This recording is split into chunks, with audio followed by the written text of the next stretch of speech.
Empâte, éveillez-vous, vous êtes le sel de la terre. Jésus a dit à ses disciples qu'ils étaient le sel de la terre. Savez-vous pourquoi?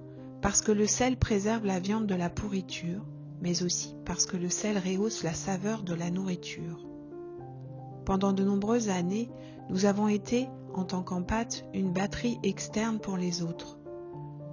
Nous avons souvent essayé d'apporter l'harmonie et le bien-être dans un monde où la survie et la mort régnaient. Nous avons passé des heures à écouter les problèmes des uns et des autres, jusqu'à parfois, après, nous sentir très mal, car beaucoup de nous avons été des éponges sans le savoir.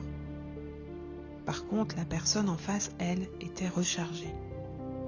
Beaucoup d'empâtes continuent à se sacrifier en ce sens, car ils ont oublié ce qu'ils sont venus accomplir en ce monde, tout en n'étant pas de ce monde. Lorsque nous ne savons pas qui nous sommes, telle une proie, nous rencontrons souvent des prédateurs. Un ami me disait très joliment, lorsque nous ne nous sommes pas rencontrés nous-mêmes, nous rencontrons alors des malentendus. Un prédateur prend de l'autre, c'est sa nature. Sous couvert de belles paroles ou de petites attentions, il peut très bien nous amadouer et vider nos batteries. Parfois même, il va jouer de nous en nous flattant ou en nous faisant sentir l'élu. Il peut être même silencieux et créer le mystère, juste pour que nous passions notre temps à penser à lui et à lui donner de l'énergie. Encore aujourd'hui, beaucoup de prédateurs profitent de la souffrance des jeunes proies pour remplir leur porte-monnaie.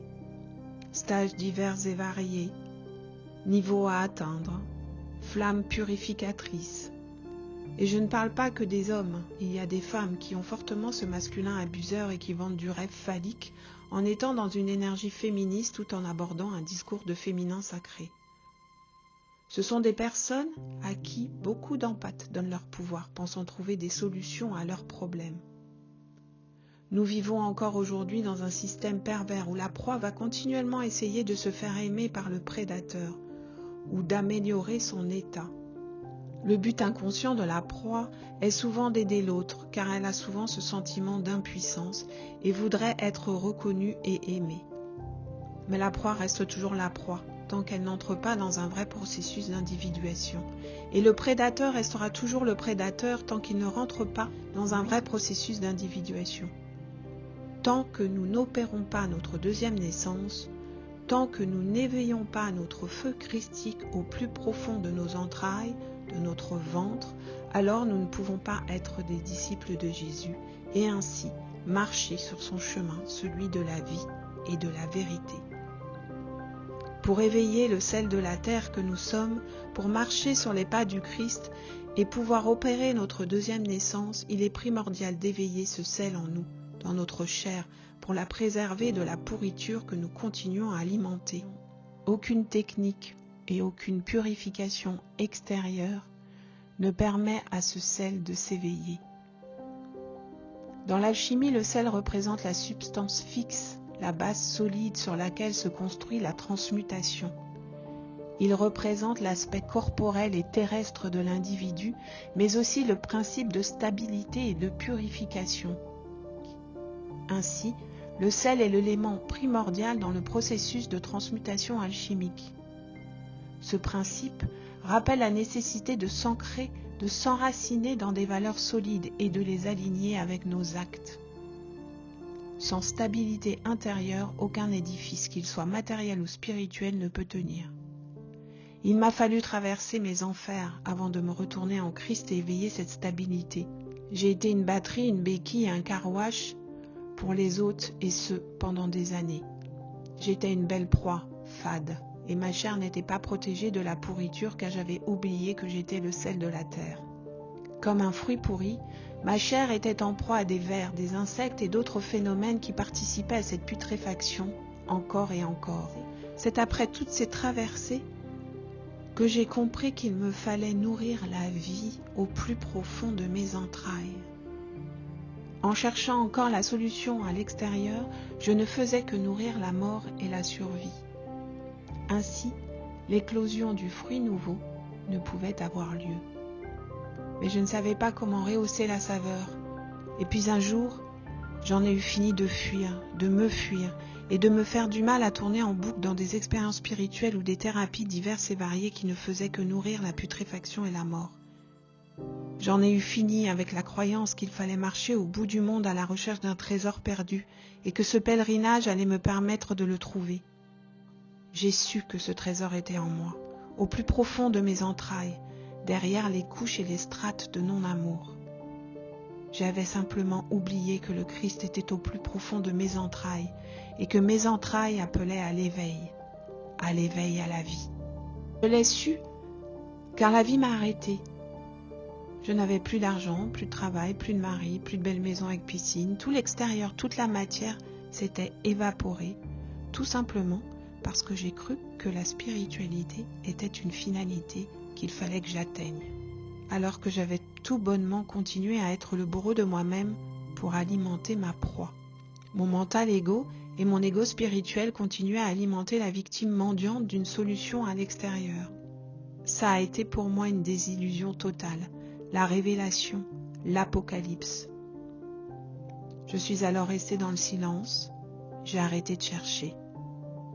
Cela après un certain temps. Cela fait 10 ans maintenant. Un temps de convalescence qui, je ne le savais pas, allait me permettre de me retourner. Tout mon corps était souffrant. J'étais épuisée d'avoir autant bataillé. J'ai déposé le casque, l'armure, l'épée. J'ai mis un genou à terre, puis l'autre, et je me suis déposée, écroulée sur la terre-mère qui m'a accueillie. J'ai beaucoup pleuré, j'ai beaucoup hurlé et exprimé ma colère. Cet émotionnel contenu tant d'années pour plaire par dépendance affective était un tsunami incontrôlable. Ce tsunami qui fait peur aux autres. Je me suis accueillie dans toutes mes blessures que j'avais tant alimentées par faute d'identité. Petit à petit, ces blessures, ces fragilités, ces imperfections ont été recouvertes d'un baume d'amour, neutralisées et alchimisées par un feu. Ce feu de l'esprit qui prenait place en moi au fur et à mesure que ma terre était en capacité de l'accueillir. Je me suis relevée, les 2 pieds bien enracinés sur cette terre, et la vie m'a testée, par des rencontres, des expériences. La question était à chaque fois, veux-tu encore sauver? Veux-tu encore t'abîmer? Que choisis-tu? La voie de l'amour, la voie du Christ qui se donne à travers ton corps de chair, ou celle de la peur, de la dépendance et du sacrifice charnel? Un chemin solitaire, mais pas un chemin de solitude. Petit à petit, le sel a pris place dans ma chair et m'a protégée de sa putréfaction. J'ai repris mon pouvoir, celui de dire oui à la vie et stop à l'abus. J'ai choisi la saine solitude au champ de bataille. Le processus d'individuation s'est opéré. Ce n'est qu'ainsi que nous ne sommes plus une batterie, une béquille, un car-wash. Plus d'abuseurs, plus d'abusés. Juste de l'amour qui se donne à travers notre corps de chair. Sortir de ce monde, tout en vivant dans ce monde, demande à être une épée qui tranche. Nous avons le choix. Soit nous restons unis à ce monde qui a choisi la séparation d'avec le Christ, le chemin, la vie et la vérité, et alors nous continuons à nourrir la mort, la putréfaction et les souffrances qui vont avec. Soit nous opérons notre métanoïa, notre retournement en Christ, et transmettons sa grâce à travers nous. Dans cet espace, il n'y a plus aucune volonté personnelle. Seule la volonté du Christ se transmet à travers nous. Notre Verbe devient alors créateur de vie, car une parole qui transmet la vie est transformatrice et alchimique. Il ne s'agit plus ici de retenir ce que la parole transmet, mais de se laisser pénétrer par un feu d'amour qui éveille la vie au plus profond de nos entrailles. Il ne s'agit pas ici d'un processus intellectuel, mais bien d'un processus charnel. Ainsi, ce que nous donnons à celui qui est prêt à le recevoir est l'amour véritable. Ce feu christique qui se transmet selon la volonté du Père à travers un corps de chair où la vie a pris place. L'amour véritable éclaire les ombres, mais la parole vibrante et vivante accompagne à les traverser et à les transmuter avec bienveillance, conscience et présence. C'est une voie d'urgence en ces temps où la souffrance n'est plus initiatique. La souffrance ne nous amènera pas au paradis. C'est la jouissance de la vie qui, comme au printemps, fera monter notre énergie de vie comme la sève monte aux arbres pour créer le fruit. Le fruit ne se trouvera pas à l'extérieur. Il naît de l'arbre de vie qui lui-même prend racine dans le royaume de Dieu. L'amour véritable ne flatte pas, ni même ne manipule à des fins personnelles. Il révèle. Il révèle et éveille la vérité en étant au service d'une puissance beaucoup plus grande, une puissance qui ne nous appartient pas, mais qui demande à préparer notre corps de chair pour la recevoir. Cette force s'appelle l'amour. Souvenons-nous.